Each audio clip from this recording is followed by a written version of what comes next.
तौहीन अदालत केस मुस्तफा कमाल दी मुआफी दी दरखास्त मुस्तरद।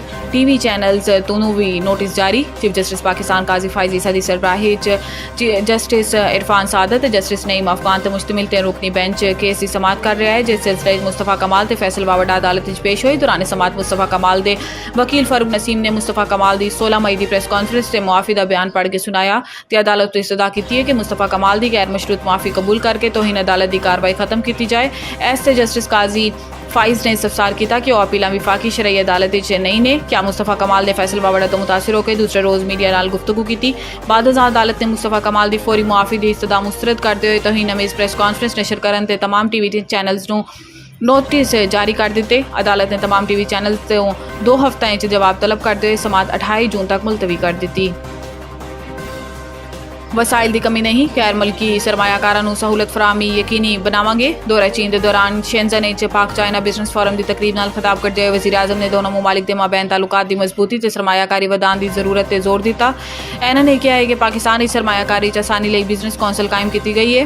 हुकूमत पाकिस्तान गैर मुल्की सरमायाकारों कारोबारी शख्सियात नूं सहूलत की फराहमी यकीनी बना रहे हैं। पाकिस्तान दे कोल हर किस्म के वसाइल हैं। साडी सब तो वड्डी ताकत साडी नौजवान अफरादी कुवत है। वज़ीर आज़म का कहना है कि कुछ माह कबल दहशतगर्दी के एक अफसोसनाक वाक़े 5 चीनी बाशिंदे हलाक हो गए सी। इस वाक़े से बहुत दुख है तो पूरा पाकिस्तान इस वाक़े अफसुरदा सी। इस गल कोई शक नहीं कि चीन सिर्फ पाकिस्तान का अच्छा दोस्त हमसाया ही नहीं बल्कि वो हर मुश्किल वक्त का साथी है। आज जंगा होने सैलाब जैसी कुदरती आफात या बैनुल अक़वामी फोरम्स या दीगर आलमी मामलात चीन ने हमेशा पाकिस्तान का साथ दिता है। पंजाब विच अज तो प्लास्टिक के इस्तेमाल से पाबंदी आयद कर दी गई। माहौलियाती तहफ़्फ़ुज़ के आलमी दिन के मौके पर वज़ीर आला पंजाब मरियम नवाज शरीफ ने अपने पैगाम में कहा है कि माहौलियाती आलूदगी पाकिस्तान समेत दुनिया भर लिए चैलेंज है। अक़वामे आलम नूं मिल के कुदरती माहौल से असरअंदाज होने ते अवामिल ते काबू पाना होएगा, लिहाजा आवाम को अर्ज़ की हिफाजत के मिशन से साडा साथ दवन। वज़ीर आला पंजाब ने कहा है कि प्लास्टिक के इस्तेमाल से माहौल ते इंसानी सेहत ते मुज़र असरात मुरतब हो रहे हैं। नो टू प्लास्टिक मुहिम का मकसद माहौलियाती आलूदगी नूं कम करना ते माहौल दोस्त इक़दामात नूं फ़रोग देना है। प्लास्टिक ते पाबंदी की पॉलिसी नूं सख्ती तो नाफिजुल अमल किया जाए। मरियम नवाज शरीफ ने कहा है कि होटलों रेस्टोरेंट से खाने पीने की जगह तो प्लास्टिक के थैलों के इस्तेमाल से पाबंदी होगी। प्लास्टिक बैग की जगह माहौल दोस्त मुतबादिल जैसे कॉटन बैग नूं इस्तेमाल लाया जाए। प्लास्टिक की आलूदगी के मुज़र असरात तो आवाम नूं आगाह करने लई खसूसी आगाही मुहिम का आगाज़ कर रहे हैं।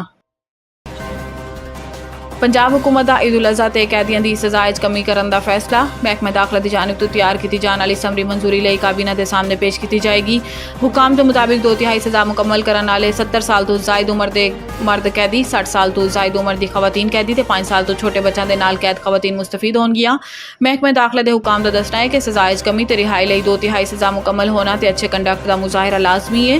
दूसरी जानिब सैकटरी दाखिला पंजाब नूरुल अमीन मेंगल ने सेंट्रल जेल लाहौर का दौरा किया, जिथे इन्होंने जेल किचन अस्पताल कैदियों के बैरिक्स इंडस्ट्रीयल ते वोकेशनल सेंटर्स का मुआयना किया। सैकटरी दाखिला पंजाब ने हदायत की है कि कैदियों को हिफाजत सेहत के असूलों के मुताबिक खाना फराहम किया जाए।